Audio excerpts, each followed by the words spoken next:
ଯଦି କିଛି ସମୟ ଥାଏ ମୋ କଥା ଶୁଣିବେ। ଭଗବାନଙ୍କୁ ଆପଣମାନେ କେତେ ବିଶ୍ୱାସ କରନ୍ତି, କେତେ ମାନନ୍ତି? କ'ଣ କେବେ ସୁଖରେ ଥିଲେ ଭଗବାନଙ୍କୁ ଧନ୍ୟବାଦ ଦେଇଛନ୍ତି? ନା ଖାଲି ଦୁଃଖରେ କାନ୍ଦିଲା ବେଳେ ଆଡ଼ୁ ସାଡ଼ୁ କହି ଠାକୁରଙ୍କୁ ଗାଳି ଦେଇଛନ୍ତି? ମୋ ଭାବନା କୁହେ ଭଗବାନ ଯାହା ବି କରନ୍ତି କିଛି ମଙ୍ଗଳ ପାଇଁ ହିଁ କରନ୍ତି।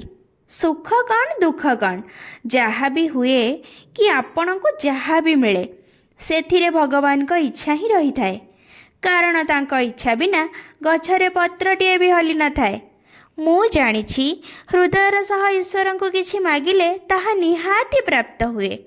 ଯଦି ମିଳୁନି ତାହେଲେ ଭାବି ନେବେ ଈଶ୍ୱର ଆପଣଙ୍କ ଭାବନାଠୁ ବେଶୀ କିଛି ଦେବାକୁ ଚାହୁଁଛନ୍ତି।